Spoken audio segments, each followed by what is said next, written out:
Shalom saudaraku terkasih di dalam nama Tuhan Yesus. Selamat berjumpa kembali dengan saya. Ya saudara, pernahkah Anda dan saya berpikir, bertanya-tanya, mengapa Yesus harus sedemikian rupa mengalami penderitaan, melakukan sebuah pemberitaan kabar baik?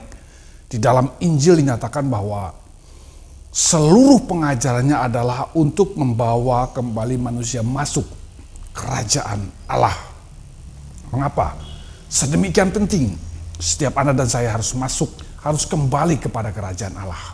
Ya saudara, karena hidup di luar kerajaan Allah hanya berisikan tentang penderitaan, rasa sakit, kesusahan, penderitaan yang seakan tiada pernah berakhir.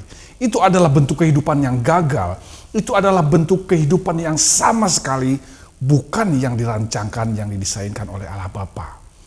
Di kitab lain menyatakan bahwa rancanganku adalah damai sejahtera.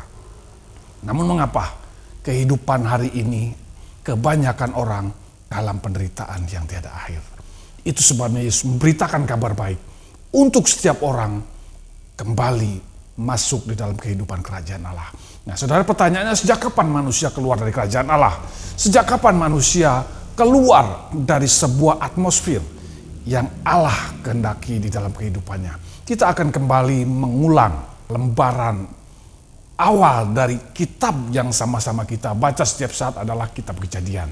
Saudara, ini semua berawal dari sebuah kisah, dari sebuah kejadian manusia pertama yang diciptakan oleh Allah sendiri, yaitu Adam dan pendampingnya Hawa. Saudara, kita tahu Adam dan Hawa diberikan begitu banyak hal, kepercayaan, menjadi manajer, menjadi pemelihara apa yang telah Tuhan berikan di taman tersebut.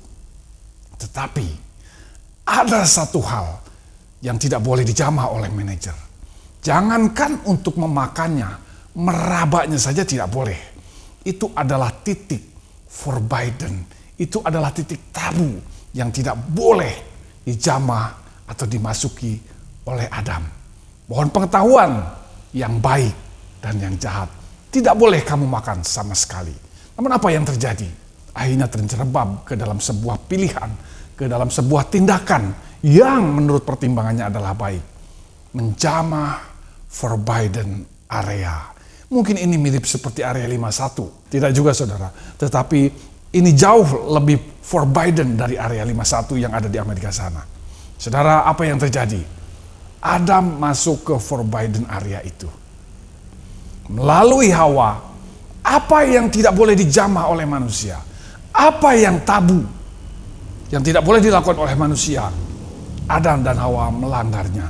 Maka pada saat itu terjadi kekacauan kehidupan.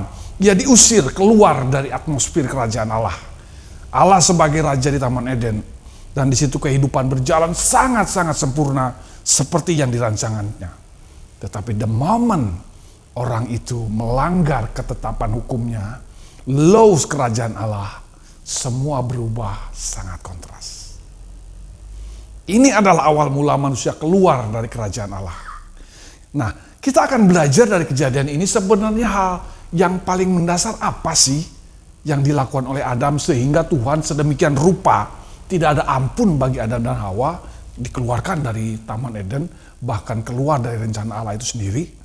Hal yang pertama yang harus Anda dan saya catat baik-baik adalah dari semua hal yang mungkin Tuhan telah percayakan kepada setiap kita, ada forbidden area, ada titik tabu yang tidak boleh manusia masuk ke ranah itu.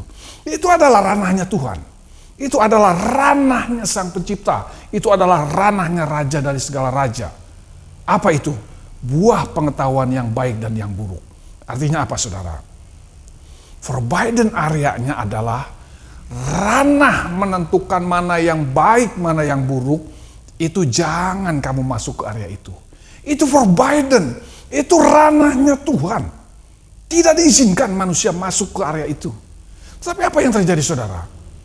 Hari-hari ini, bahkan sejak kejatuhan itu, manusia selalu berupaya masuk ke ranah itu. Ranah yang itu hanya dimiliki, yang hanya boleh Tuhan yang masuk ranah itu. Merasa punya legitimasi. Saya kan memimpin gereja. Saya kan pendeta penuh. Saya kan gembala sidang. Saya kan senior pastor. Anda ini junior. Ketika seseorang sudah merasa punya legitimasi, ia masuk ke ranah itu, tinggal kita lihat saja. Siapapun Anda sudah masuk ranah yang forbidden. Titik kejatuhan itu dimulai dari situ. Siapapun Anda dan saya, kenali, hati-hati dengan area itu adalah ranahnya Tuhan.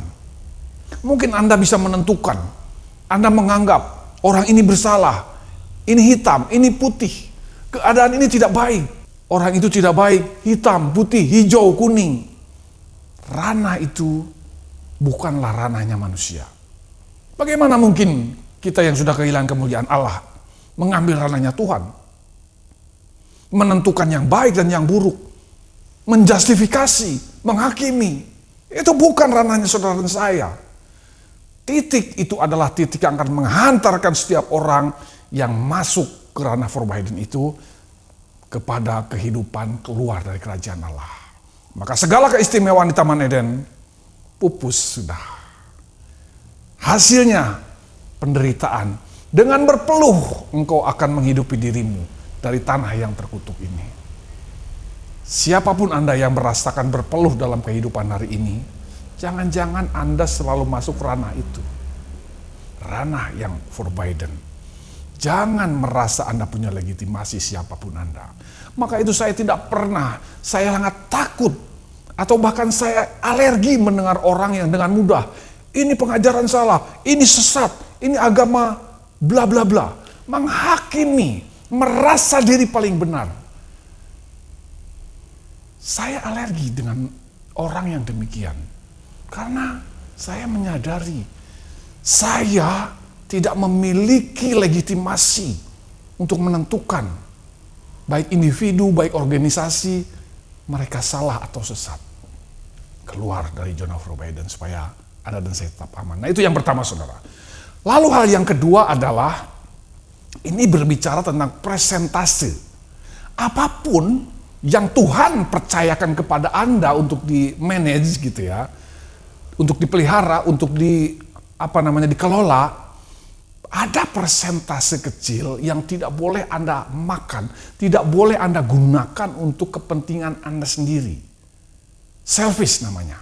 Saudara, berapa banyak waktu yang Tuhan percayakan untuk kita kelola? 24 jam. Selama 24 jam, berapa persen waktu yang Anda kembalikan untuk Tuhan? Waktu itu melingkupi di sana ada pemikiran. Berapa banyak pemikiran selama 24 jam dipakai untuk kemuliaan namanya, untuk kehormatan namanya, untuk kerajaan Allah. Kalau Anda mulai sadar bahwa, oh iya, ternyata selama ini 24 jam penuh saya hanya memikirkan diri saya. Mungkin memang tidak sepenuhnya diri Anda, keluarga Anda. Tetapi Anda lupa bahwa ada forbidden. Persentase kecil itu tidak boleh Anda gunakan untuk kepentingan Anda saja. Sekalipun itu untuk urusan keluarga, sekalipun itu untuk urusan yang terlihat baik. Ingat, Anda jangan masuk ke area baik dan buruk. Taat saja kepada apa yang menjadi ketetapan kerajaan Allah. Persentase kecil dari waktu Anda, dari pemikiran Anda, kesehatan Anda, apalagi harta benda Anda, tidak boleh Anda dan saya gunakan hanya untuk kepentingan Anda sendiri. Selfish namanya, egois namanya. Harus ada presentasi kecil. Tuhan tidak minta banyak, presentasi kecil. Dari sekian banyak di Taman Eden, hanya sebagian kecil yang ia larang. Dan itu untuk kebaikan Anda, bukan untuk membatasi Anda. Ingat, mulai sekarang, apapun yang Tuhan percayakan, kesehatan Anda dan saya, pemikiran, waktu, kegiatan, persentase kecil haruslah dikembalikan untuk kemuliaan nama Tuhan. Maka kalau Anda sadar kepada dua hal ini, Anda akan dibawa kembali masuk kerajaan Allah. Melalui pemberitaan firman yang intens dari Yesus Kristus dan Roh Kudus, mungkin melalui saya mungkin melalui pendeta-pendeta yang lain, melalui evangelis yang lain, atau bahkan yang tidak memiliki gelar sekalipun, firman Tuhan, kabar baik akan terus diberitakan untuk menjadikan Anda dan saya kembali kepada kerajaan Allah dan kebenarannya. Di mana grand design-nya Tuhan yang tidak ingin Anda gagal dalam kehidupan, yang ingin Anda dan saya semua berfungsi baik di dalam kehidupan, itu terjadi dalam kehidupan Anda. Jadi kalau kehidupan hari ini merasa Anda gagal di dalam banyak hal, gagal dalam berpikir, gagal dalam memelihara kesehatan, gagal dalam memelihara relationship, gagal dalam banyak hal, mari introspeksi diri. Dua hal ini jangan Anda masuki, itu ranahnya Tuhan. Menentukan hal yang baik dan yang buruk itu bukan ranah kita, itu justifikasi. Hindari area itu. Dan ingat, jangan semua yang Tuhan percayakan kepada setiap Anda dan saya, Anda habiskan hanya untuk kepentingan Anda sendiri. Presentasi kecil harus dikembalikan bagi hormat dan kemuliaan nama Tuhan, kerajaan Allah. Maka janjinya, bagi setiap orang, oleh karena pemberitaan itu kembali kepada kerajaan Allah dan kebenarnya, setiap pemeliharaan kehidupan sempurna bagi Anda dan saya. Desain Tuhan tuh seperti ini, saudara. Kalau sebuah manufaktur gitu ya, ingin memproduksi sesuatu, katakan HP gitu ya, ia sudah mendesain sedemikian rupa untuk menjadi sebuah produk yang berhasil. Bukan produk yang gagal. Kenapa? Karena kalau produk itu gagal, itu merusak kredibilitas manufaktur itu sendiri, merek itu sendiri. Bayangkan, kalau HP yang baru dibeli kemudian tidak berfungsi, rusak. Apa yang terjadi? Hancur kredibilitas manufakturnya. Samsudin nanti nggak laku lagi gitu ya saudara, karena baru dipakai sudah rusak. Dan maka itu di dalam setiap produk selalu ada garansi, waranti. Untuk memastikan apa? Produk itu berfungsi dengan baik. Tuhan menciptakan produknya, yaitu Anda dan saya, sudah sedemikian rupa sempurna, serupa segambar dengan Allah. Rancangan damai, bukan rancangan kecelakaan, damai sejahtera. Kiranya apa yang saya sampaikan di waktu yang terbatas ini, karena di platform itu ada batas waktu, saudara. Jadi saya sebisa mungkin satu video lah gitu ya. Ya terkadang saya membuat dua bagian gitu ya. Tetapi sebisa mungkin saya membuatnya pendek. Kiranya apa yang saya sampaikan di kesempatan hari ini boleh menambah wawasan baru, pewahyuan baru bagi setiap Anda dan saya untuk kembali menapaki kehidupan, kembali ke kerajaan Allah dan kebenarannya. Tuhan Yesus memberkati kita semua. Amin.